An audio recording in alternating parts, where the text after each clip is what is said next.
Pronto, está no ar o LF News na TV. Agora são 4 horas mais 12 minutos. E hoje, aqui ao meu lado, o vereador de Lauro de Freitas, pelo Partido dos Trabalhadores, Lula Maciel.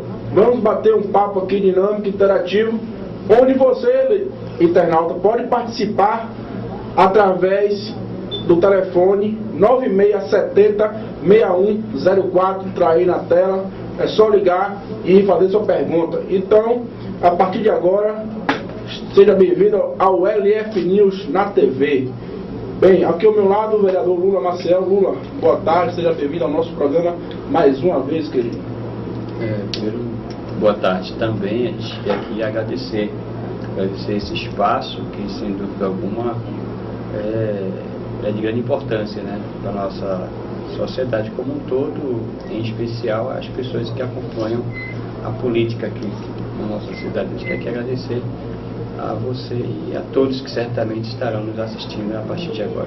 Isso aí. Lula, que é vereador já por 2 mandatos, morador de Lauro de Freitas há mais de 30 anos, tem 11 irmãos e comemorou recentemente 20 anos de PT. Então vamos lá.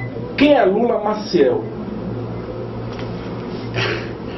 Normalmente a gente tem dificuldade de falar da gente, né? Mas vou me esforçar aqui para... O Maciel é uma pessoa como qualquer outra, né? Uma pessoa que veio de base humilde, que conseguiu desenvolver algumas atividades que fizeram com que a gente tivesse avançado, sobretudo na política, o fato de a gente hoje ter 2 mandatos. Tenho 9 irmãos, comigo são 10, né? Éramos 11, mas infelizmente um acabou não estando conosco até hoje. Sou casado, tenho 2 filhas maravilhosas, tenho uma esposa maravilhosa, tenho muitos amigos aqui nessa cidade. Eu digo sempre que eu sou um filho adotivo de Lauro de Freitas, né? Quando cheguei aqui eu tinha 4 anos de idade. Agora em agosto a gente vai fazer 38 anos que a gente mora aqui em Lauro de Freitas, sempre na região da Vila Praiana, em Pitanga, onde a maioria de minha família, de meus irmãos, juntamente com meus pais, ainda moram. Eu me autodefino como uma pessoa movida pelos desafios, pelas paixões e pelas convicções. Eu me defino com esse tripé. Isso, falando em família, Lula, seu pai, o Pedrão, fez boa parte dos telhados de Lauro de Freitas, da igreja, não é? Como foi? Esse detalhe é interessante.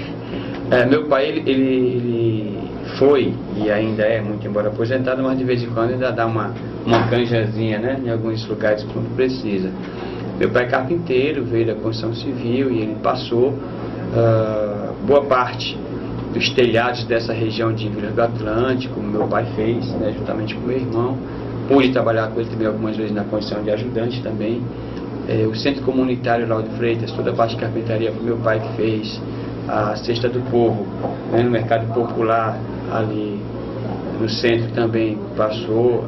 As arquibancadas do Jockey Club, que hoje não existem mais, também foi meu pai que fez. Enfim, tem um conjunto. O Parque de Exposições, né, em Salvador, a parte de carpintaria também, meu pai deu a sua contribuição, de maneira que a gente veio dessa base, né, da construção civil, das ocupações, da luta pela moradia, né, da defesa do meio ambiente. Já acompanha, a gente já faz um bom tempo. Então a gente é isso aí. Como foi sua história na política? Como foi que você entrou na política?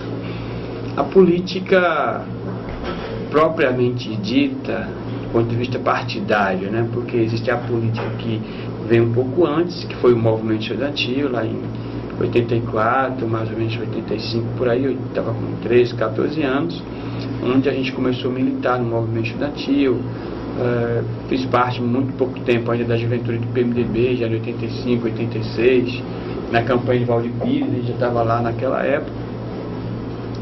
Depois daí a gente passou a fazer parte dos movimentos de luta pela moradia, comunidade católica, juventude católica, aqui em Lauro de Freitas. E já em 88, mais ou menos, a gente tentou uma aproximação com o Partido Verde, não foi possível, né? O pessoal acabou não dando sequência, o pessoal do PV não deu sequência a isso, acabou a gente abortando essa possibilidade. Quando chega em 89, vem a campanha do Lula, né? Aquela coisa toda maravilhosa que foi a campanha do PT naquela época, e a gente cria uma aproximação com o PT, fazendo parte da sua militância, e passando por um processo de avaliação para que fosse filiado, porque antigamente para você se filiar ao PT você passava por um processo, você tinha que participar das atividades, você tinha que ter, na verdade, um histórico no partido, você tinha que ter elementos que de fato comprovasse o seu compromisso com os programas partidários, enfim. E comigo não foi diferente, então aconteceu a aproximação e em 92 eu consolidei a minha filiação no dia 11 de março daquele ano inclusive em que eu disputei a primeira eleição, já pelo Partido dos Trabalhadores, e aí tem uma sequência de disputas a partir daí. Isso. E por que você escolheu o PT, partido onde está até hoje? Na verdade, assim, o sentimento da gente de mudança, o sentimento na época de indignação, com tudo aquilo que acontecia, o acompanhamento que a gente teve ainda pela juventude, pelas diretas, a gente participou de algumas manifestações, lá naquela condição mesmo de criança ainda, porque 13 anos é uma criança ainda, né? E a gente já estava ali enveredando por essa coisa, e eu convivi com muitas pessoas de esquerda, convivi com muitas pessoas que tinham esse sonho de mudança, de transformação, essa visão mais progressista. E o PT, na verdade, na época, era o partido que a gente identificava, né, como uma espécie eu diria, de luz no fim do túnel, né, para aquela transformação que se almejava. E comigo não foi diferente, eu mergulhei no PT desde aquela época e a gente conseguiu dar um norte, digamos assim, uma guinada diferente no partido aqui na cidade, e construímos aí uma série de bons momentos, de desafiadores momentos, vencemos muitos e estamos aqui. Isso aí.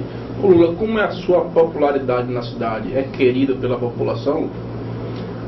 Eu sou suspeito para falar, né? Se não for, eu gostaria de ser. Eu estou trabalhando para ser querido pela população, eu faço política, né? Porventura não atingir ainda. Você sente carinho da população com você? Sim, claro, sim. A tendência é que a gente que faz política tem que ser querido pelo povo. Se não é querido pelo povo, tem que fazer outra coisa, não pode fazer política. Então, acho que o fato de a gente ter 2 mandatos é um pouco disso, né? Um pouco desse reconhecimento das pessoas com a gente e tal. Esse último mandato você voltou com quantos votos? Cerca de 900, né? 911 votos. E você foi eleito pela coligação ou pela numeração de votos mesmo? Não dá pra gente separar, porque a gente está na coligação, foi pela coligação. Mesmo aquele que de repente tivesse tantos votos, para ele ser eleito, ele precisava de uma coligação ou de um partido. Aí não dá pra gente fazer. Vocês coligaram com qual avaliação? Na época o PDT. Que elegeu 3 vereadores, né? Foi eu, Mano Mix e Companheiro Fausto. Isso.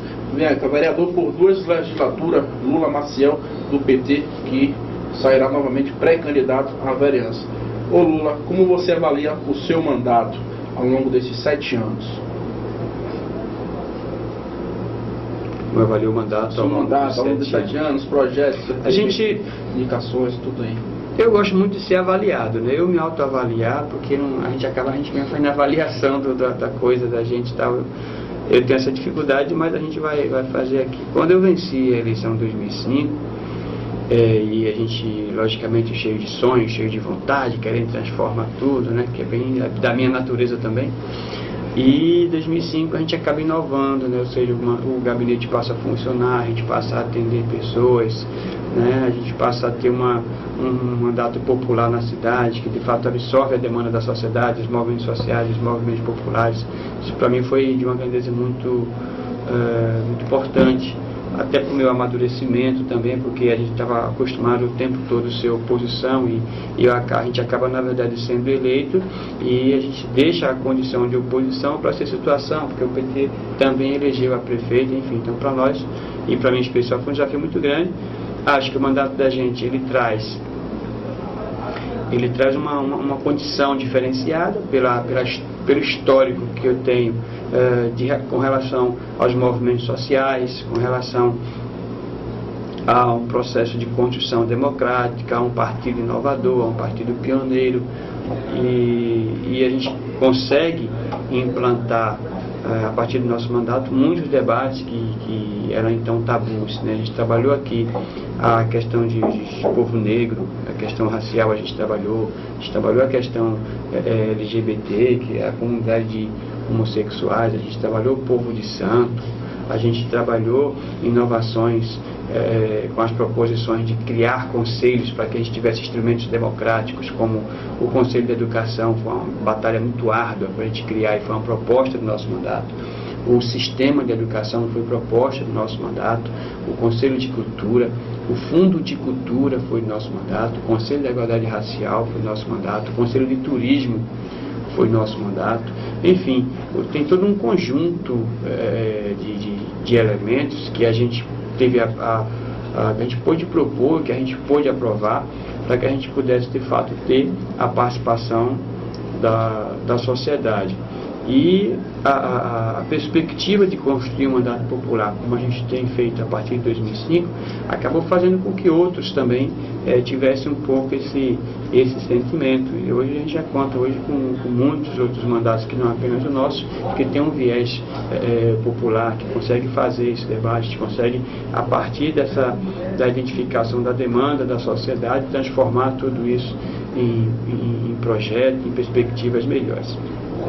Tem um projeto, me permita só, tem um projeto que para mim ele tem uma importância muito grande, foi um projeto de 2005, quando nós fizemos, que torna obrigatório o atendimento unificado nas clínicas conveniadas ao SUS em Lauro de Freitas. É proibido ter tratamento diferenciado.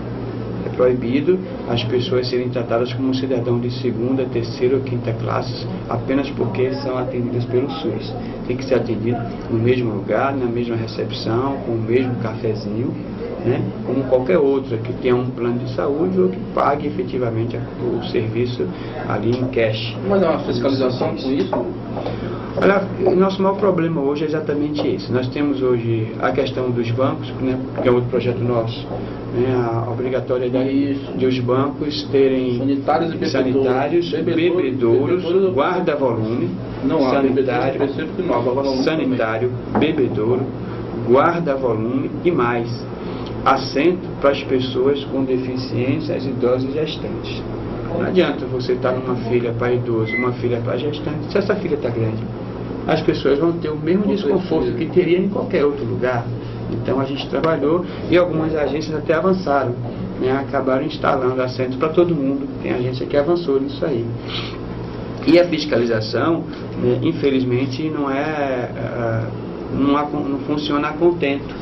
Então a gente acaba tendo alguns bancos que não fazem e nesse caso a gente acaba acionando a promotoria para poder fazer o que tem que ser feito. Então é acionar, porque tem pode acionar a promotoria, que a promotoria certamente vai acompanhar. Porque tem bancos, que eu percebo aqui, que não tem realmente bebedouros, banheiros acessíveis, inclusive com relação a essa fila de idoso, um absurdo, a fila fica enorme, os idosos ficam lá em pé. Que adianta então, não é verdade? Na verdade, a proposta, e isso aí tem que ser uma legislação federal, não dá para ser só municipal, coisa que eu preciso até amadurecer a compreensão disso aqui. Não adianta você fazer uma fila para idoso se você tem 10 idosos na fila. Ele fica na fila do mesmo jeito, com desconforto do mesmo jeito. O ideal seria que todos os caixas fossem prioritários. Chegou um idoso, ele passa na frente. Não precisa ter um para idoso, porque você acaba se agregando do mesmo jeito. Então o ideal seria que idoso, passa na frente. Não precisa ter uma coisa para o idoso, porque você acaba na verdade segregando ele só aquele caixa. Então se tiver 20 ou 30 pessoas ali, ele vai ter que ficar o tempo todo, imagina, uma fila com 30 idosos ali para fazer efetivamente, para receber seu atendimento e tem atendimento que demora. E o bebedouro nós colocamos também por isso, porque se você estivesse dentro de um banco, você tem sede, você tinha que sair para comprar água em algum lugar, tendo desconforto, ter que se deslocar e ainda correndo o risco de perder o seu lugar na fila. Então a gente propôs e E alguns bancos aqui em Lauro já se adequaram, já está funcionando dessa forma. Isso para nós tem uma importância grande e um resultado prático, né? Eficácia total. Vamos falar aqui agora um pouco do Instituto Federal Tecnológico. Indicação sua, certo? Já está aí sendo área destinada em Tinga, a construção do Instituto Federal Tecnológico da Bahia. E, Lula, essa indicação foi sua, mas eu vejo muitas pessoas do próprio partido pegando a ponga, como o deputado federal Rui Costa, que já pude observar algumas vezes, e se vangloriando de que foi o projeto dele, foi uma glória dele ter trazido isso para a nossa cidade. Mas eu pude observar já através de documentos que constatei que foi a sua pessoa que fez uma indicação, certo? Desde 2005, se não me engano. Em 2005 a gente abriu o debate, depois a gente foi transformando. Então foi você realmente que fez essa indicação do IFE para aqui para a cidade, correto? Perfeito. Eu certamente deve ter tido a contribuição de muitos deputados, onde eu, inclusive aqui eu ressalto a importância, já lá atrás, em 2007 mais ou menos, obrigado, do então deputado Walter Pinheiro. Ele teve uma importância grande naquele momento, abriu o debate, né, foi quem trabalhou isso lá no MEC. E se outros deputados participaram e como, eu não sei, imagino que tenham participado também. Mas a gente fez a discussão aqui, a gente fez as indicações, a gente esteve em Brasília, inclusive, para poder fazer os contatos também na época. E, graças a Deus, está aí, e o que importa é que o nosso povo vai ter um instituto de referência, que é o tecnológico, que vai beneficiar em torno de 1.200 jovens, a princípio, né, que geralmente é o pessoal que está saindo do segundo grau, e a gente poder ter participado, ter poder contribuído, sem dúvida alguma, é um prazer muito grande para nós. Isso. Também um projeto também que foi aprovado, que foi feito por você e pelo vereador Dr. Márcio, que é o Dia Municipal do Salva-Vidas, correto? Perfeito. Queria que você falasse um pouco mais sobre isso. Na verdade, a gente tem uma categoria, e aí eu vou anteceder um pouco, né? Em 2005, estava falando com uma pessoa essa semana e foi interessante. Ela falou: pô, Lula, mas tudo foi você que fez? Eu digo: eu não estou falando de tudo que foi eu que fiz. Ela falou: uma boa parte passou por mim, mesmo que eu não tenha feito diretamente, mas tenho certeza que boa parte dessas coisas que aconteceram na cidade de 2005 para cá contou uma colaboração nossa. Com relação ao salva-vidas, isso acontece lá atrás, em 2005, quando a gente propõe a divisão de Mar e Rios, porque a gente não tinha uma estrutura que organizasse essa categoria, que são os salva-vidas. E aí a gente propôs a criação dessa estrutura, naquele mesmo ano foi criado. Depois disso, a gente passou a organizar ou trabalhar pela melhor organização da categoria, e vamos montar, inclusive fizemos uma coisa interessante, muito mais até do que a da homenagem do dia, que foi o trabalho para a equiparação salarial deles com os salários regionais.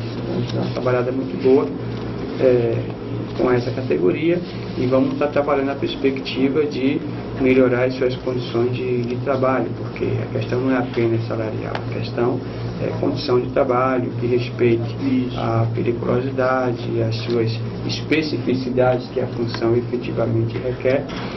E o dia, na verdade, foi um momento que a gente entendeu, né, juntamente com o Dr. Márcio e sua sensibilidade, que a gente deveria homenagear a categoria, e agora, né, a gente vai estar agora com eles, comemorando num momento oportuno, juntamente com a categoria, para a gente poder ter, na verdade, essa data como um marco para eles, um marco para a gente, que a gente possa, de fato, homenagear aqueles que são os responsáveis pelo salvamento aquático de mar e rios aqui em nossa Lauro de Freitas. Pois é, estamos aí batendo um papo com o vereador Lula Maciel, do PT, vereador por 12 mandatos, autor de diversas leis importantes no município, certo?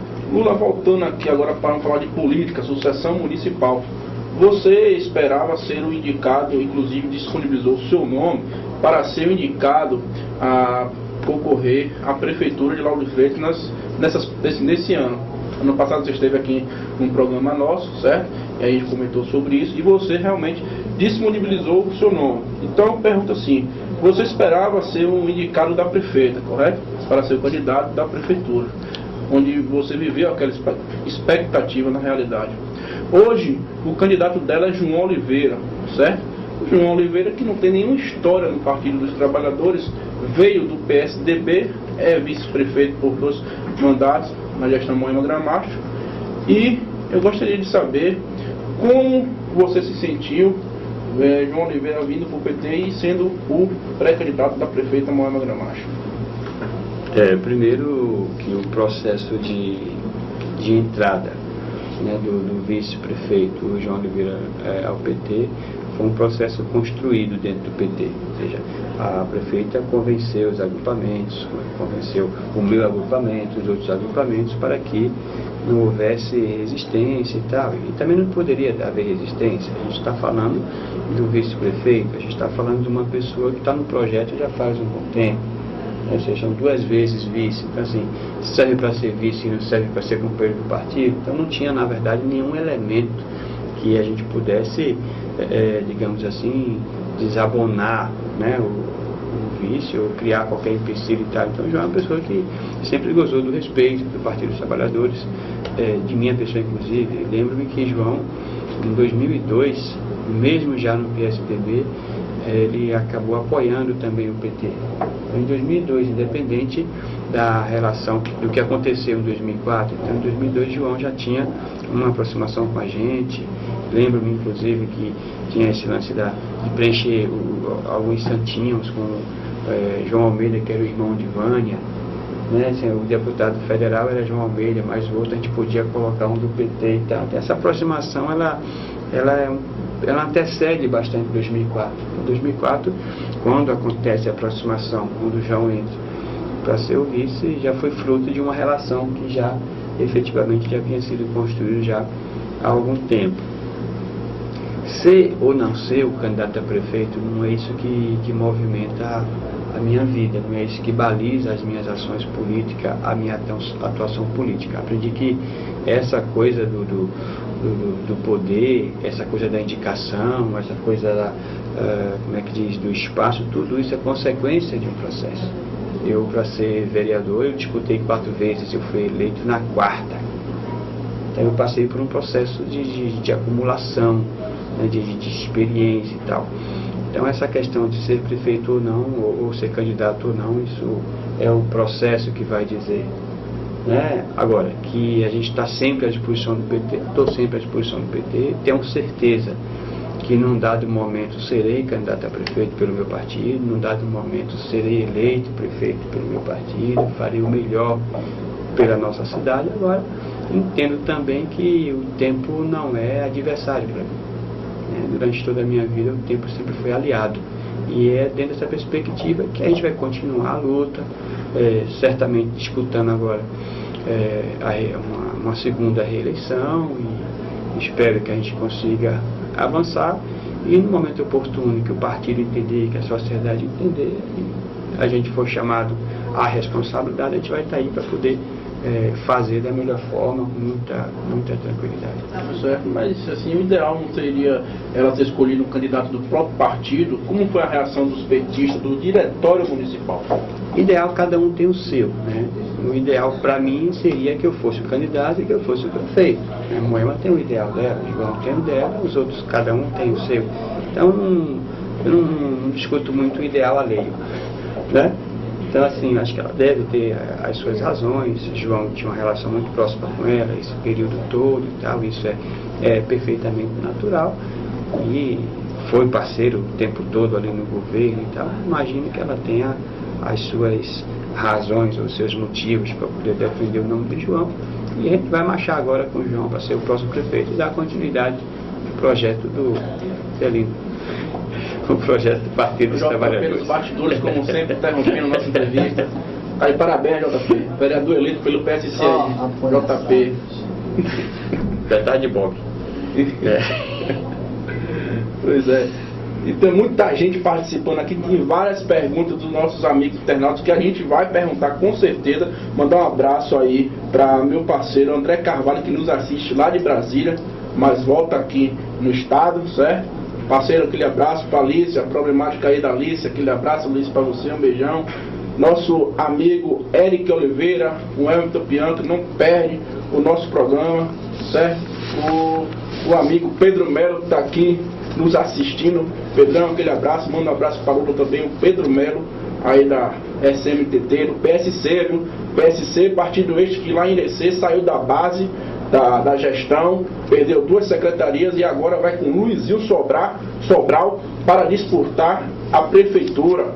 E eu quero saber, Pedro Melo, como é que vai respingar isso aqui no município, viu? O PSC aqui, como é que vai ficar o PSC no município? Já está vindo de Irecê, daqui a pouco cai aqui em Lauro de Freitas.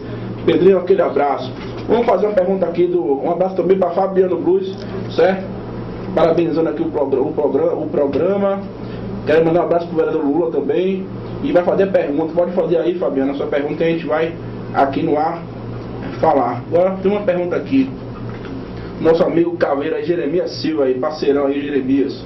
O PT conseguirá desenvolver uma estratégia de campanha que possibilite transformar a candidatura de João Oliveira em algo que seduza o eleitor Lauro Freitas? No que depender do vereador Lula Maciel, sim. A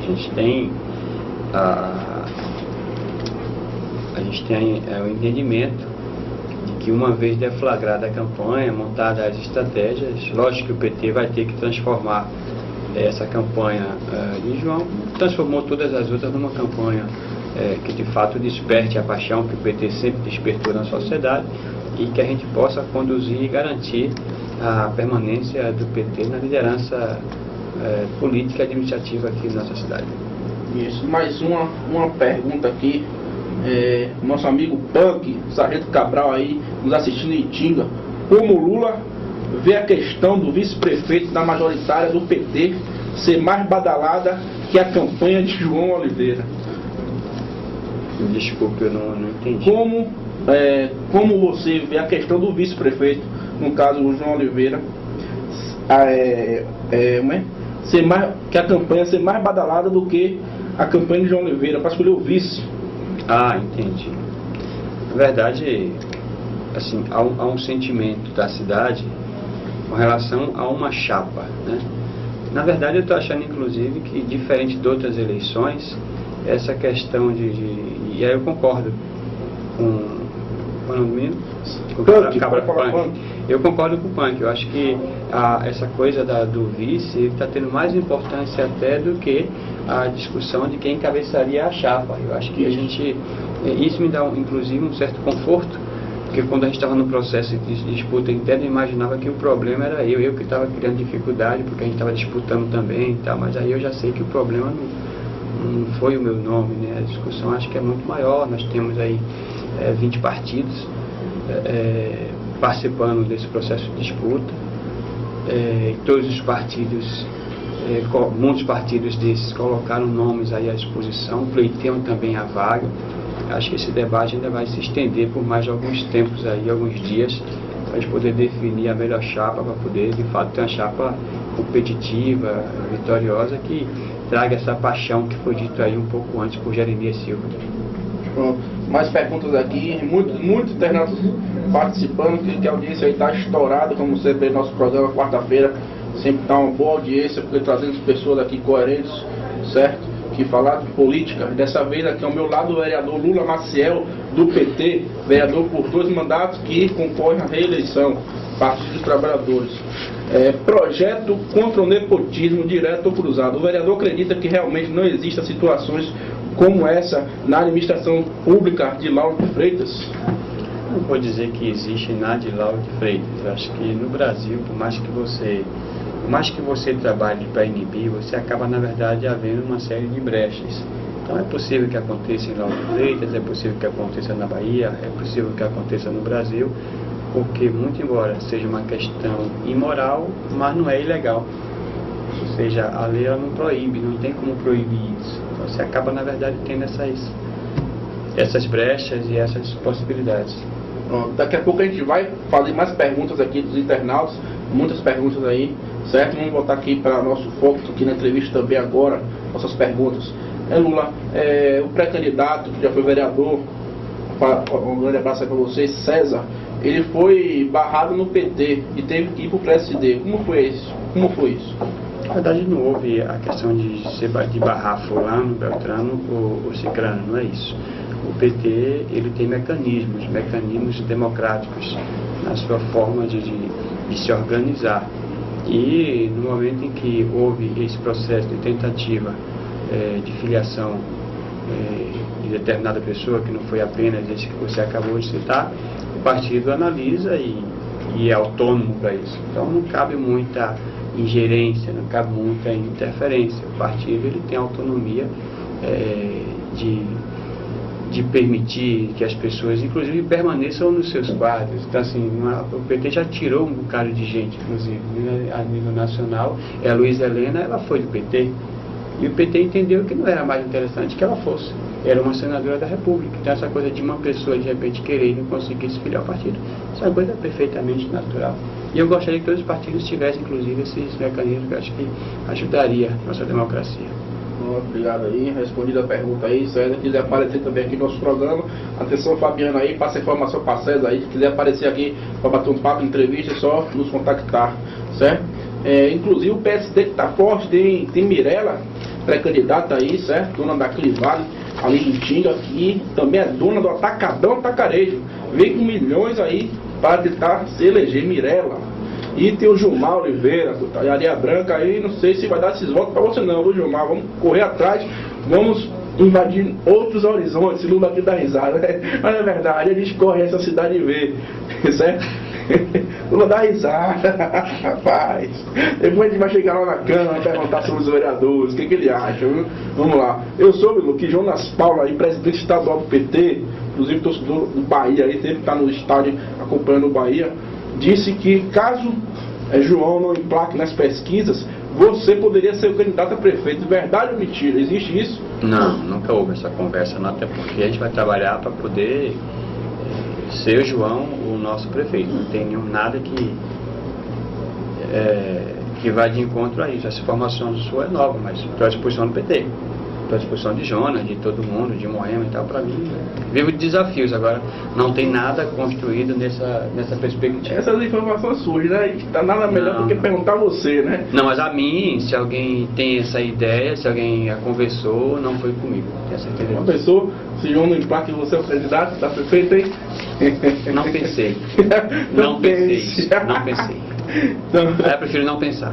É até melhor não pensar essas coisas. Vamos falar agora aqui do projeto aí que repercutiu nacionalmente, certo? Em vários sites, inclusive o nosso amigo Hendrick Aquino, que está aqui, assessor de Lula, trabalha mesmo, eficaz é o homem aí, Hendrick Aquino, que fez a clipada aqui, vários sites aí, Bahia Notícias, Bahia Já, o Correio, o blog do Lau, o próprio LF News, Caixinha de Papo, Consulado, o blog da Dilma, Política Hoje, que foi a questão da redução do recesso dos vereadores, certo? Da autoria do vereador Lula, desde 2005 aí está aí para ser colocado em pauta e não foi colocado, certo? Gostaria de saber o motivo que só agora, ano de eleição, que esse projeto de redução dos vereadores, consequentemente, vai ser aprovado. Já tem mais de 8 assinaturas, correto? Já tem 10 assinaturas, correto? Vai reduzir de 120 para cerca de 54 dias. Quer dizer, uma mata de 120 dias de recesso vai cair para 54 dias.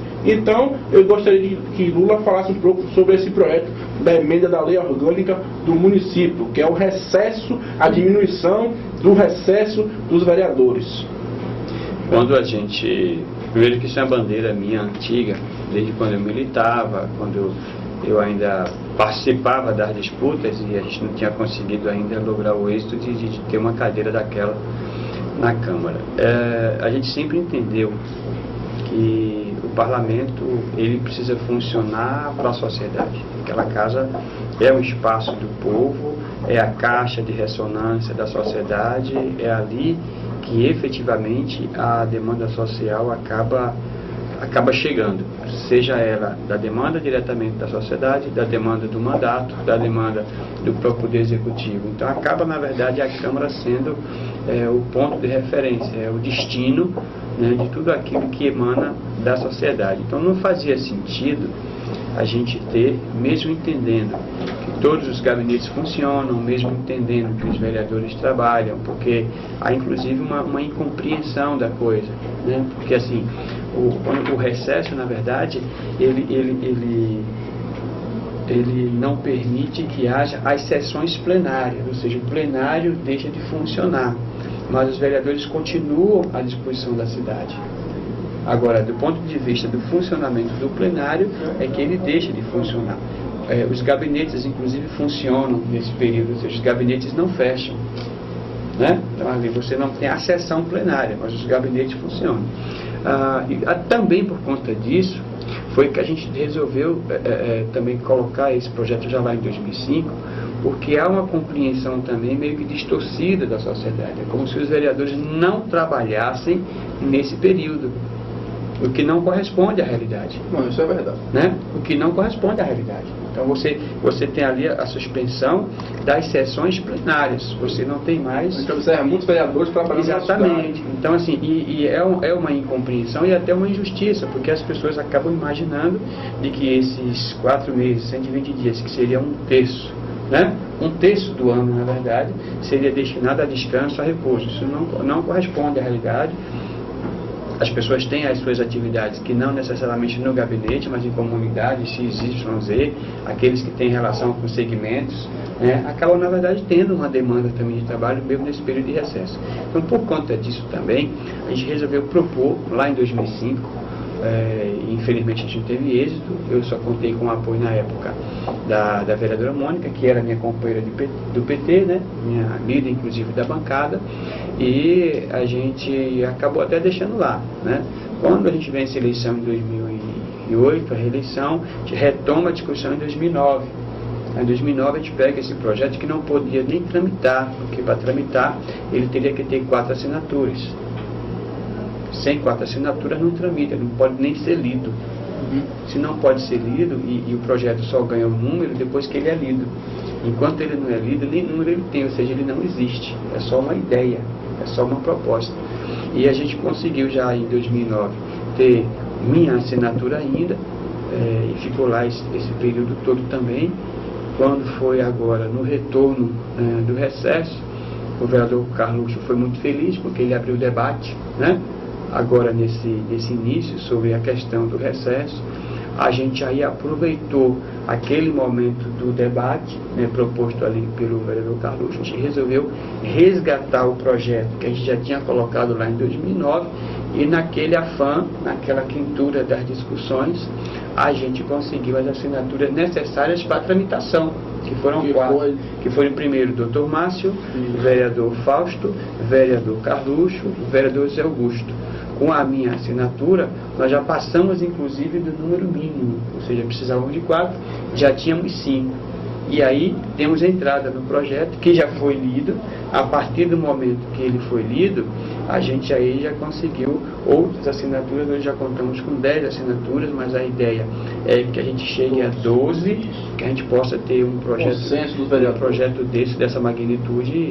A gente entende a democracia e a liberdade de cada vereador tem de emitir o seu voto, mas a gente vai trabalhar politicamente para que a gente tenha ali o conjunto dos 12 vereadores, não apenas subscrevendo, mas votando favorável à mudança desse recesso, que eu não tenho dúvida, vai ser muito bom para casa, vai ser muito bom para os vereadores, vai ser muito bom para a população, para a sociedade de modo geral. Inclusive, lembrar aqui, ano de eleição, mal começou a sessão da Câmara, já caiu. Quinta-feira não teve sessão na Câmara, não apareceu, os vereadores não apareceram, só apareceram lá os 2 da oposição, Bitinho, Márcio e Jorge Baense, e os demais ninguém apareceu. Eu vou te explicar por quê.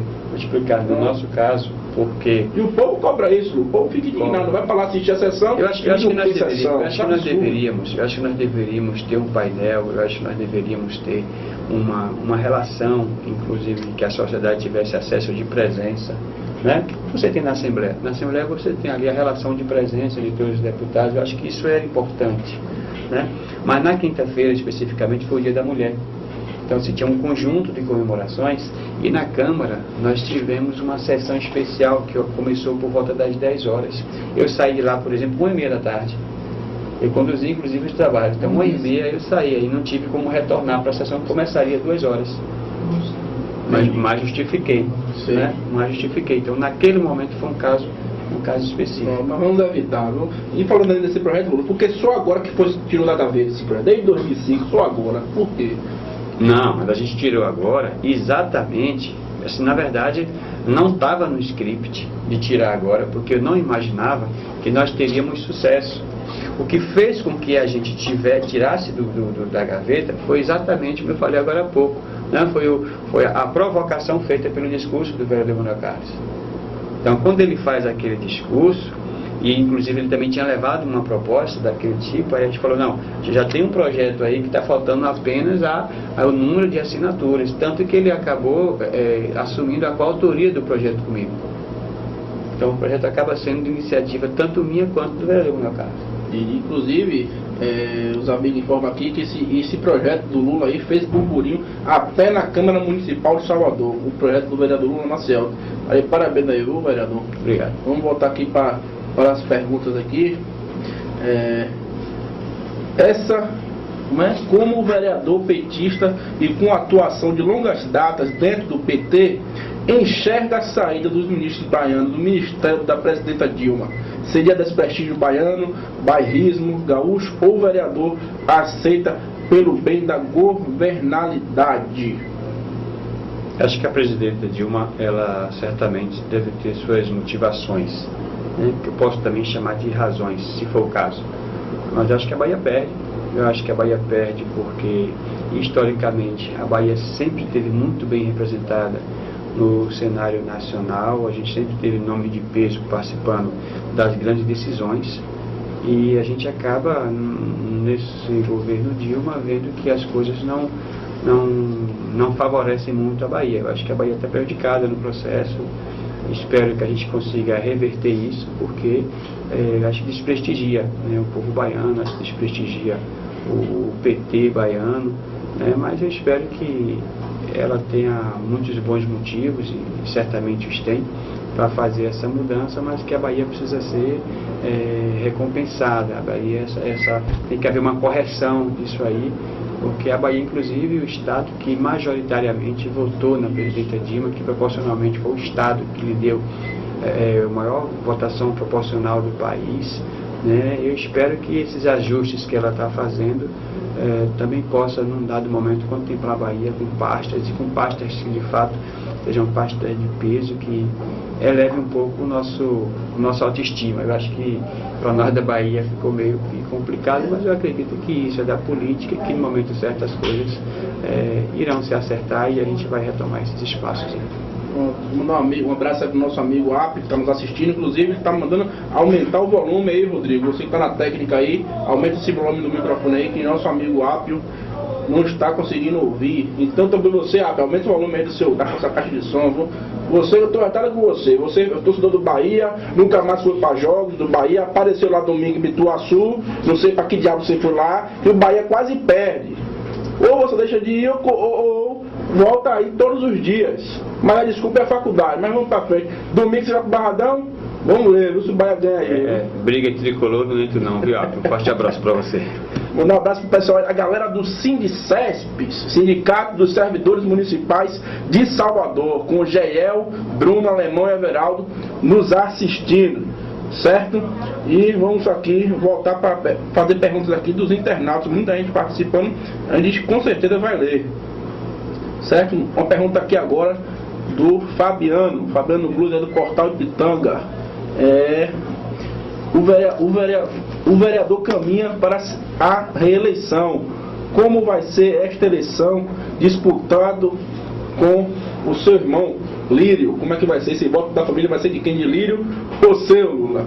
Lírio é o secretário de Cultura, irmão do vereador Lula Maciel. Então, o internauta quer saber aqui como é que vai ser isso. Na verdade, não existe disputa entre Lula e Lírio. Isso não existe. Lírio, além de ser meu irmão, é meu companheiro de muitas lutas. Para quem não sabe, Lírio se filiou ao PT no mesmo dia que eu me filiei. Então, assim, a gente está junto há muito tempo. A política, ela às vezes aproxima as pessoas, às vezes afasta as pessoas. Isso é da política e precisa ter grandeza para compreender isso. E assim, a gente não pode nunca permitir que o que nos separa destrua o que nos une. Eu sou muito tranquilo para poder fazer esse debate. E aquela Câmara vai ser muito boa, né? Porque é possível que a gente tenha 2 vereadores da mesma família naquela casa. Eu acho que eu venço a eleição, eu acho que o Lírio vence a eleição também, e a gente vai poder dar nossa contribuição também enquanto família naquela casa. Acho que vai ser muito legal. Tem que rachar esses votos aí, né, Lula? Isso aí é um processo que diz, minha família é muito democrática, então as pessoas são livres, todos eles são livres, e no momento certo as coisas vão acontecer. Agora, eu acho que aquela casa vai ser muito bem servida, né? Tendo um mandato da gente, tendo um mandato liderado por Lírio, eu acho que vai ser muito legal. Vamos aqui mais perguntas. Por que o seu mandato não obteve a força necessária para continuar fomentando um processo de prévias dentro do PT municipal? Há um processo de... Eu estou no PT há muito tempo. Eu já vi muitas cidades que eram governadas pelo PT e deixaram de ser governadas pelo PT a partir de um momento de disputa, a partir de prévias, a partir de divisões do partido. E não seria eu, efetivamente, que ia ser o causador de divisão aqui. A gente entendeu que as forças construídas em torno, né, do nome de João, o próprio apoio da prefeita, o próprio apoio do governo, na sua grande maioria, não era eu que ia efetivamente entrar num processo de desgaste, né, a qualquer custo, porque ser ou não ser candidato é consequência, não é a razão da vida. Então a gente está muito tranquilo, tudo na minha vida aconteceu de forma muito esperada, muito construída, e o que está guardado para a gente é da gente, eu creio muito nisso. Então na hora certa, tenho certeza, se for o caso, a gente vai estar aí também com possibilidades de disputar, de vencer e de fazer aquilo que a gente sonha pela nossa cidade, pela nossa gente. Alan Bahia aí nos assistindo, manda um abraço para Alan Bahia aí, que também manda um abraço o vereador Lula Maciel. Vamos aqui de mais perguntas dos internautas, isso é bom, os internautas interagindo conosco aqui. Vamos pegar os mais comentários aqui dos internautas. Vamos ver aqui.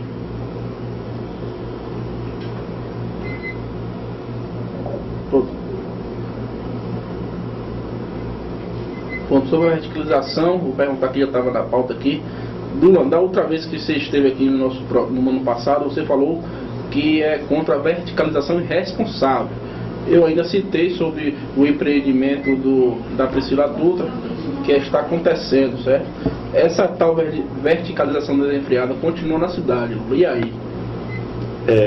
Eu fui o autor da emenda à lei que limitou a verticalização em 2008. Poderia estar bem pior, né? Então a gente conseguiu limitar algumas áreas, nós condicionamos inclusive a realização de audiências públicas nas áreas que fossem objeto de verticalização. Há muitos projetos, inclusive, em andamento, mas que foram coisas, inclusive, que antecederam a essa alteração que nós fizemos na lei.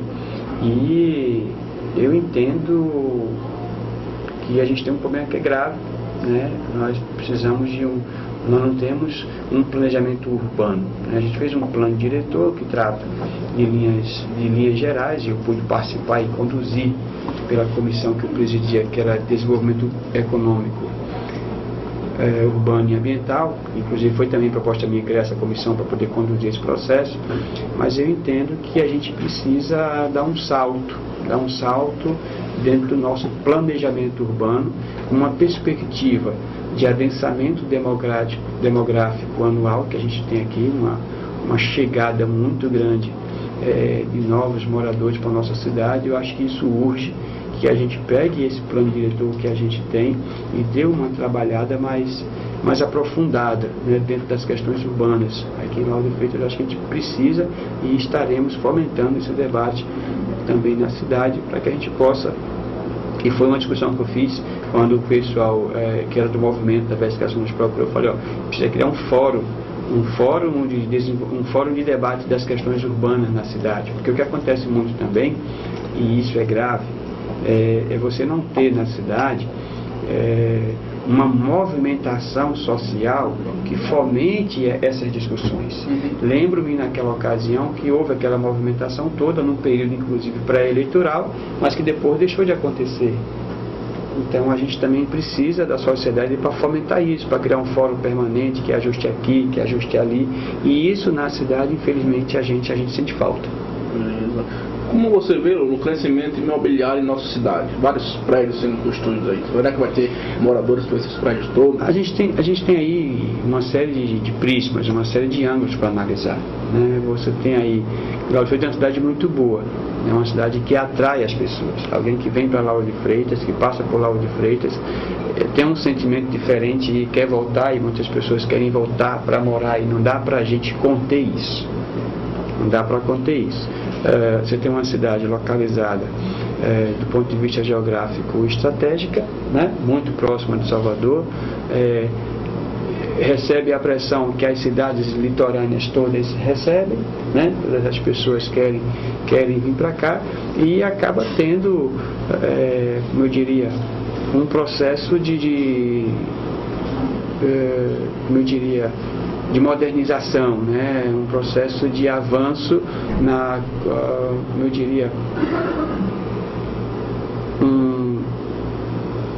nas questões urbanas. Por exemplo, você tem uma cidade que hoje conta com uma série de equipamentos urbanos, você tem uma cidade que é uma das maiores plataformas bancárias, inclusive, né, do país. Uma cidade como a nossa tem quase 20 agências bancárias, uma cidade que consegue ter um conjunto, né, de elementos no seu entorno, como o polo petroquímico, como o centro industrial de Aratu, como o próprio Salvador, como o Sauípe.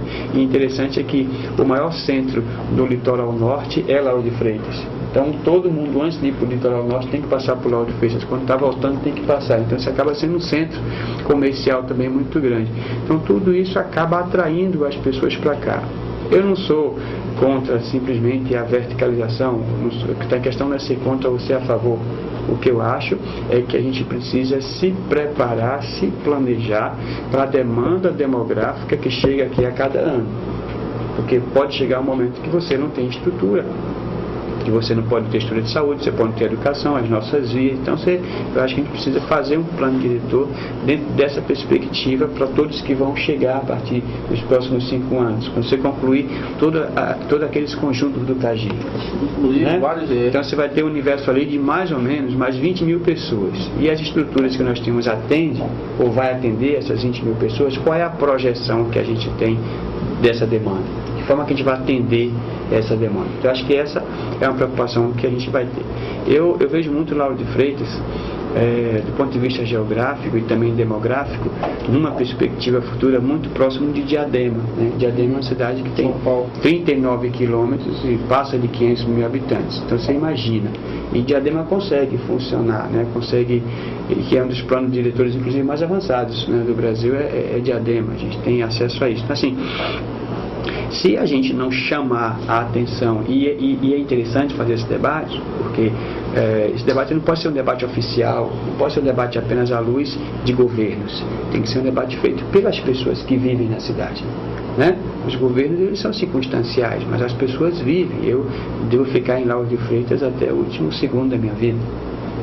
Então, independente de quem seja, quem esteja à frente da gestão, a gente precisa estar sempre fazendo o debate por uma questão de vida, né? De vida da cidade, de vida das pessoas, não de vida de governos. Precisa ter a grandeza a fazer o debate por essa vertente. Inclusive, além do crescimento imobiliário, muitos não foram criadas novas artérias para o município, e há também um índice de muito postos de combustível sendo instalados na cidade, certo? São 2 ali na Estarquínio, tem mais 2 na Estrada do Trabalhador, e assim vai.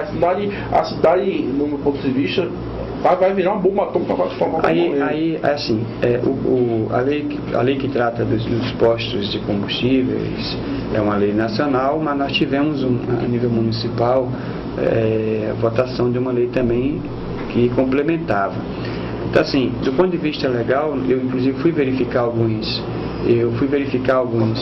postos, porque algumas pessoas diziam para nós que estaria irregular, e eu fui em loco, inclusive, fiz algumas medidas para ver se de fato havia essas irregularidades, e de fato nos 2 postos que eu fui não havia. Então, do ponto de vista legal, não tem problema. Aliás, tem uma outra questão, a gente está falando da questão urbana. Então, assim, ninguém vai investir um posto de gasolina sem que efetivamente tenha uma demanda.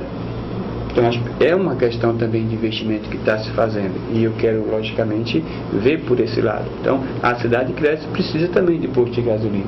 Agora, se há, logicamente, elementos que as pessoas entendam que devam questionar, acho que é passivo de fazer isso, vai na promotoria do meio ambiente e diz que está errado por isso, por aquilo. O pessoal da promotoria tem sido, de fato, muito eficaz nesse acompanhamento e bola para frente. É a cidade de ganhar dinheiro, Lauro de Freitas. Quem investir aqui vai ganhar dinheiro. Pagar sua construtora, seu posto de combustível, vai ganhar dinheiro aqui na cidade, que aqui tudo pode. Mandar um abraço aí. Se tudo pode, você está dizendo. Vamos mandar um abraço aí pro grupo de Comédia de Novo, que apresenta seu show hoje, às 20 horas, no Cine Teatro Lauro de Freitas. Inclusive, eles já estão aqui nos bastidores e vamos bater um papo mais tarde com o pessoal do grupo Comédia de Novo, stand-up aí para dar bastante risada com os comediantes Lucas Diego e Thiago Banha, daqui a pouco ao vivo aqui na TV Diferente. Estamos batendo um papo com o vereador Lula Maciel do PT, vereador por 2 legislaturas e que concorre à reeleição e possivelmente já está eleito. Pode dormir que o vereador está eleito. Lula, pode dormir, Lula. Pode viajar, essa vontade é primeiro com o seu terno para posse. Tá bom. Tá bom. Lula, como você analisa a saúde, a educação e a infraestrutura na cidade? Eu tenho que fazer uma avaliação, Marcelo. A luz, eu tenho que ter referência, né? Se eu pego, por exemplo, e faço a avaliação da saúde com relação ao momento em que a gente assumiu em 2005, eu vou dizer que está muito melhor.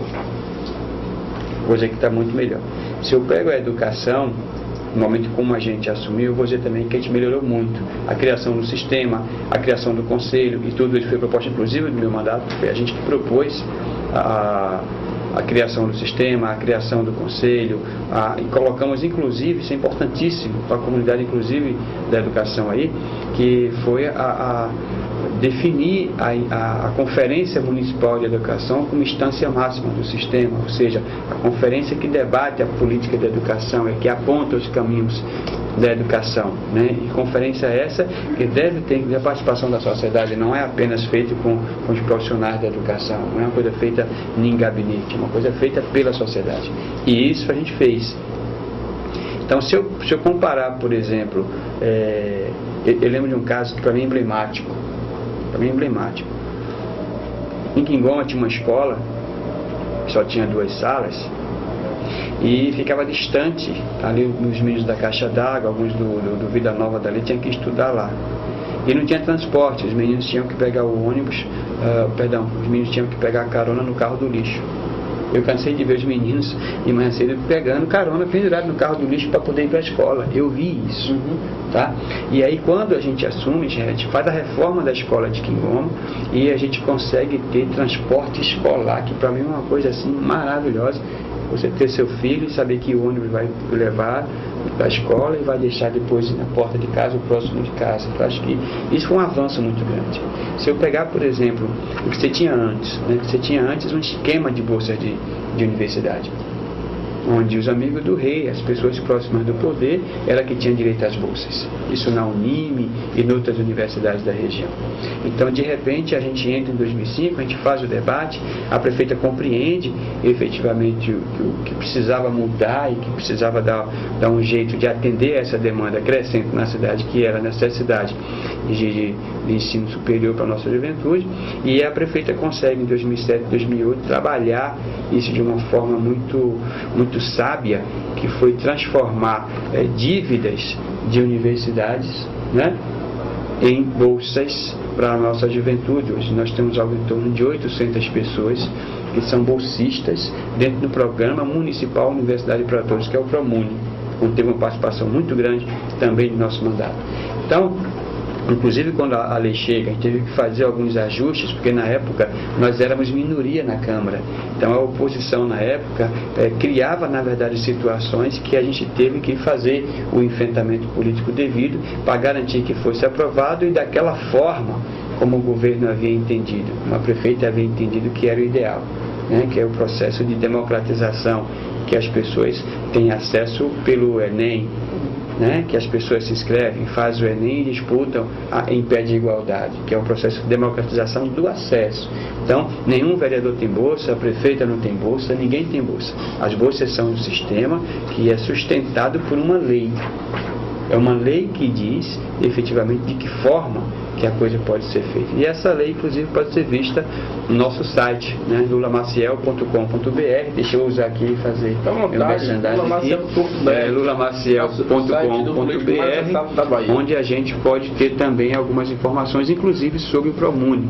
Lá eu tenho a lei e algumas informações, na medida que vão surgindo, a gente vai também divulgando, para deixar as pessoas promunistas ou interessadas mais informadas sobre o programa. É um programa, aliás, que eu tenho um carinho muito grande, que eu sei a importância dele para a nossa gente. Isso aí, agora são 5 horas mais 10 minutos. O Rodrigo está dizendo que tem hora de programa. Eu sei, Rodrigo, estou acompanhando aqui, meu amigo. Mais uma hora além dessa que a gente passou. Já tem o pessoal da comédia aqui para botar aqui, Rodrigo. Você vai ganhar seu cachê, tem paciência. O problema é o quê, Rodrigo? Liga aí para mim, para a faculdade, deixa eu funcionar, amigo. Você vai negócio de sair com o seu bolso de dinheiro, irmão. Espera aí, Rodrigo, dá um tempo aí, parceiro. Vamos lá, como você avalia os atuais vereadores da cidade, Lula? Mas eu não avalio individualmente ninguém, eu avalio o conjunto da Câmara. Eu acho que a Câmara ela tem melhorado muito a sua atuação no seu dia a dia, nas suas ações. Acho que precisa continuar melhorando. Nós temos um problema que é grave, né, que é a ausência de uma comunicação eficaz com a instituição. Acho que a Câmara acaba não tendo uma comunicação a contento. E a falta de estrutura física, né? Muito embora a gente tenha avançado muito com os anexos que nós temos, e isso para mim foi um avanço muito grande, né? De fato os gabinetes são muito mais confortáveis do que eram antes, mas a gente precisa de uma casa maior, de um plenário maior, que possa de fato... E o projeto do CAB já vai sair do papel? Nós autorizamos a operação, né? A prefeita pediu a operação, nós autorizamos. Eu confesso que eu não tenho acompanhado, não sei em que pé as coisas estão, acho que é importante até que a gente veja isso. Mas nós autorizamos o processo de negociação junto com a base aérea, autorizamos a operação para construção, mas eu confesso que eu não sei em que pé as coisas estão. Acho que cabe inclusive um acompanhamento mais amigo de minha parte. Eu não tenho feito isso. Mas... cidades com menos arrecadamento que Lauro de Freitas e tem uma câmara digna, que é um cubículo, o povo tem que ficar em pé quando lota, certo?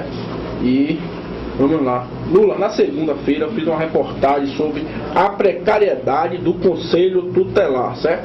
Fui lá, o pessoal me convocou, fui lá no Conselho Tutelar da cidade, fiz uma reportagem, repercutiu bastante, inclusive o pessoal do Ministério Público tem contato com a gente, certo? E eu soube que se já fez algumas providências com relação ao Conselho Tutelar, está à frente aí em defesa do pessoal, e lá o povo se queixa e foi constatado isso. Estrutura, condições de trabalho, segurança, inclusive, Lula, funcionários lá já foram agredidos, não tem segurança lá. Então eu percebi uma certa precariedade. Então, Lula, eu gostaria de saber de sua pessoa, já que também está engajado em defesa disso, do Conselho Tutelar, já vem ajudando o pessoal do Conselho Tutelar, a quem eu mando um abraço aí, estamos à disposição. Eu gostaria de saber sua opinião com relação a isso, a situação do nosso Conselho Tutelar. Eu acho que o Conselho Tutelar ele é um elemento importante, mas dentro de um universo muito maior, que é a política, né? A política de defesa, de compreensão do direito da criança e do adolescente no município. Então nós temos um Conselho Tutelar, nós temos um CMDCA, mas a gente acabou não definindo um sistema de atenção específico à infância e à adolescência. Nós não temos um plano municipal de defesa da infância e do adolescente. Nós participamos da eleição do Conselho, primeira eleição, 2004, tivemos lá naquela ocasião a formação do primeiro Conselho já a partir de dezembro de 2005, tivemos muitas dificuldades em operar por conta de estrutura, depois melhorou um pouco, mas o fato é que a gente não tem uma casa de apoio ao menor, os menores têm que ir para Salvador, as famílias, na maioria das vezes, são famílias carentes, têm que se deslocar para Salvador para poder ver os seus menores.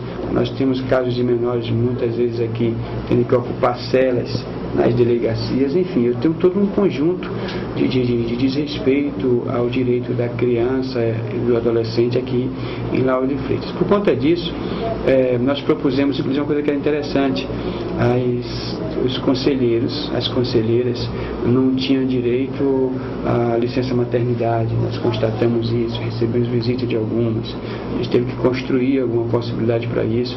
Fizemos uma emenda à lei orgânica que garante o recesso, não tinha direito a recesso também, a gente fez uma emenda à lei orgânica a garantir o recesso. Então, a gente tem dado um acompanhamento, mas é muito pouco para a temática. Eu acho que a questão da infância e do adolescente precisa ser trabalhado com mais seriedade, com mais respeito, com mais carinho, com mais cuidado. E eu acho que nós precisamos fazer isso. E por conta disso, eu propus o ano passado, e a Câmara aprovou, propus um projeto de lei que instituía a Frente Parlamentar em Defesa dos Direitos da Criança e do Adolescente.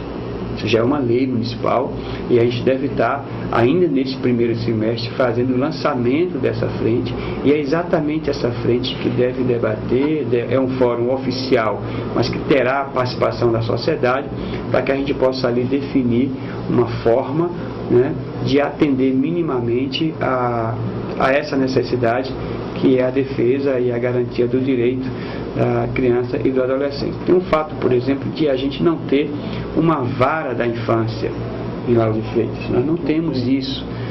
Tive inclusive no Tribunal de Justiça na época, né, falando com o Benito Figueiredo, que era o então presidente, e ficou de entrar dentro do plano diretor de reforma do tribunal, mas infelizmente até agora não aconteceu, e a gente acaba tendo essa necessidade que para mim já passou da hora, né, de a gente sentar numa mesa redonda e dizer de que forma que a gente vai atender essa demanda que é crescente, que é a falta de estruturas, a falta de um sistema que atenda de fato às crianças e adolescentes, sobretudo aquelas mais carentes ou em situação de risco, que não são poucas.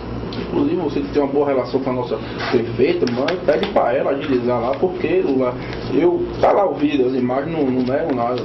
Goteira lá do ar-condicionado na sala cubículo. Se a criança chega lá para algum dar o depoimento. Eu tive lá, eu visitei lá também. Então, você viu. Não tem. É tudo vazado. Esse material que nós fizemos aqui no primeiro jornal nosso trata exatamente disso. É a visita que nós fizemos. O jornal do vereador sai mensalmente. Esse é anterior.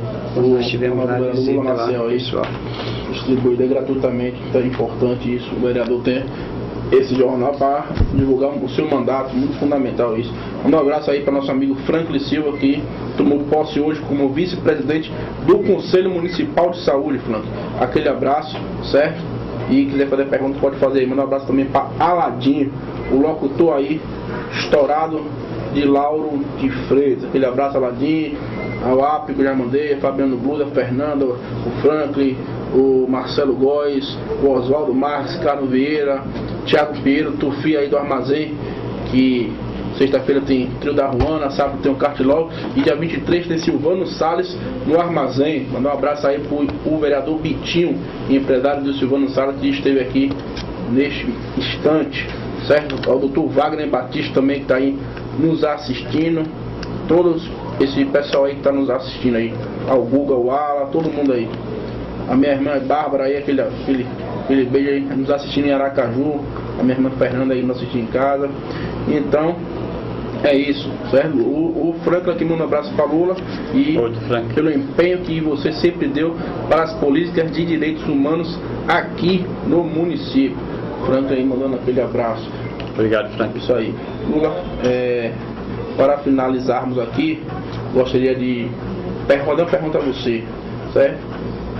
Como assim, eu sempre pergunto aqui aos pré-candidatos, as pessoas que vêm aqui, para quem você tira o chapéu e para quem você não tira o chapéu na política local? Quer começar por onde? Eu preferia que fosse mais... Eu não queria ter tanta liberdade, não. Eu queria que você perguntasse. E eu digo se tira ou não. Agora me pegou de jeito aqui. Eu soubesse disso, você é virtualista. Mas você deve ter em mente aí as pessoas que você tira e as pessoas que você não tira, pronto. Normalmente eu não rotulo, né? Assim, eu não tiro o chapéu para as pessoas que não têm compreensão do seu papel, né, na política, e às vezes confunde, e ao invés de pensar no coletivo, pensar na cidade, às vezes pensam de forma individualizada, às vezes pensam nos seus projetos pessoais, não tratam as coisas com carinho, não têm respeito com a coisa pública, não têm responsabilidade com o bom resultado eu acabo não tirando chapéu para esse tipo de pessoas. E para quem você tira? Mas eu tiro o chapéu para a prefeita Moema Gramacho. Eu tiro o chapéu para a prefeita porque entendo a importância dela.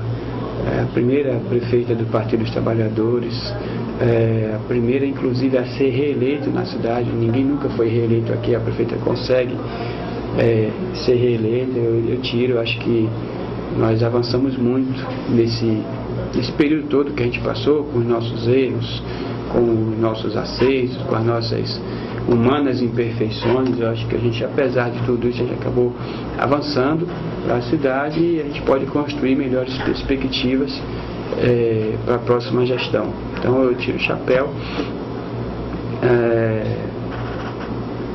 Eu tiro o chapéu para o Partido dos Trabalhadores, que é o meu partido, onde a gente tem aí boa parte da nossa vida dedicada. Eu tiro o chapéu para a imprensa, né? Eu tiro o chapéu para vocês, que eu até falei num programa ontem, né, frente a frente com o Ladislau, que essa eleição ela tem um elemento diferenciado e que não dá para a gente ainda mensurar, não dá para saber de que forma vai se dar uma eleição como essa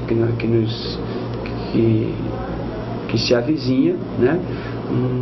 A partir do momento em que a gente pode usar a internet, de que a gente pode usar a mídia, de que a gente pode de fato ter esse instrumento das redes sociais, que é uma coisa muito nova. Então eu acho que a gente não dá para medir ainda de que forma e até onde esses veículos, esses instrumentos vão interferir no comportamento do eleitor. Então eu acho que a gente precisa ficar muito atento para isso. A gente tem procurado aperfeiçoar o mandato, inclusive nessa perspectiva de comunicação, de uma aproximação maior com as pessoas e tal. Eu acho que vocês da mídia têm um papel importante nisso.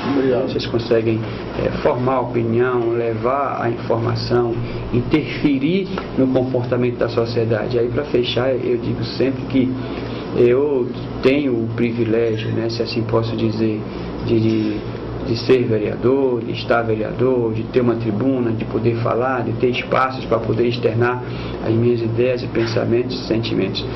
Se, com todos esses elementos que eu disponho, se eu não consigo interferir beneficamente no conhecimento e no comportamento das pessoas, se eu não puder fazer isso, eu certamente seria um fracassado na missão, né? O papel meu é esse, o papel seu é esse, uma perspectiva sempre de melhoria, claro, né, do conhecimento e do comportamento da sociedade. Se a gente não consegue interferir nisso, aí certamente a gente está no lugar errado, a gente não está contribuindo com a sociedade como deveria. Mas eu queria aqui, me parece que nós já estamos finalizando. Antes eu tenho uma pergunta só do Frank, que chegou atrasado aqui, mas eu vou perguntar porque você é meu amigo, viu, irmão? Ele quer saber, com esse aumento do número de cadeiras vereadores de 12 para 17, estava aquele empecilho se era 19, se era 21, se com esse aumento, certo? O que pode influenciar no eleitor? Não dá para medir, por exemplo, se o eleitor é favorável ao aumento ou não. Não dá para a gente medir. O que eu vejo, na verdade, é que o universo de disputa ele fica maior, porque, consequentemente, o número de candidatos aumenta. Que é muito bom, porque quanto mais candidato, melhor, porque os eleitores terão, a sociedade terá mais opções de escolha. Eu acho que esse aumento, para mim, não interfere muita coisa não, até porque eu sou democrático. Então, quanto mais opção as pessoas tiverem para escolher, eu acho que será melhor. E é importante que se diga que quando nós vencemos a eleição lá em 2005, o número era 17. O número era 17. Então nós tivemos aí um interstício de 2 legislaturas, uma foi de 11, uma outra foi de 12, e agora volta aos 17 anteriores. quando nós vencemos em 2004. Então acho que não vai mexer muito nisso, não vejo muita mudança significativa por conta desse aumento. Não. Pronto, é isso aí. A gente bateu um papo, o LR News na TV de hoje bateu um papo com o vereador Lula Maciel, do Partido dos Trabalhadores, vereador por 2 mandatos, que concorre à reeleição. Foi um papo bastante descontraído, bem aberto, certo? As perguntas foram respondidas na medida do possível, os internautas participaram em massa aqui, até me surpreendi, certo? Que eu nunca vi tanta gente participando assim do programa, certo? Mais de 10 mil pessoas nos assistindo aí, a informação que chegou aqui, certo? Então é isso aí, o programa desse, credibilidade, como sempre, vai atrair pessoas importantes em nossos programas. Lula, gostaria de agradecer aqui pela sua presença e dizer que as portas estão abertas. Antes de ser político, você também, além de ser político, você é meu amigo da nossa família. Então, agradeço pela sua participação aqui, Lula. A gente que agradece, dizer que nosso mandato está à disposição, né? Eu inclusive tenho 2 plantões semanais lá, né? Geralmente é terça e quinta, onde a gente atende as pessoas, é uma coisa muito legal, mas o gabinete da gente funciona das 8 às 17 horas, a assessoria está lá para poder atender a demanda do nosso povo e na medida do possível se colocar à disposição para resolver o que porventura aparecer naquele mandato. Inclusive, deixar aqui bem claro que Lula foi uma das primeiras pessoas que me recebeu aqui quando eu cheguei em Lauro de Freitas, certo? O primeiro político a procurar aqui foi o Lula, que através da sua assessoria, Miguel Paulino aí, um abraço, me recebeu no seu gabinete, me deu um norteamento mais ou menos do que era a política na cidade. Então sou muito grato aí ao amigo Lula. Então, valeu. Aí a gente volta rapidinho no segundo e último bloco, falar um pouco com o pessoal do grupo Comédia de Novo, que se apresenta hoje às 20 horas no Cine Teatro Lauro de Freitas. É um momento de você dar muitas risadas e desestressar, certo? Faço o convite aí, vocês internautas que estão nos assistindo, que compareçam lá hoje no Cine Teatro. Então, Lula, muito obrigado. Até a próxima aí. A gente que agradece, tem mais disposição. Parceiro. Obrigado.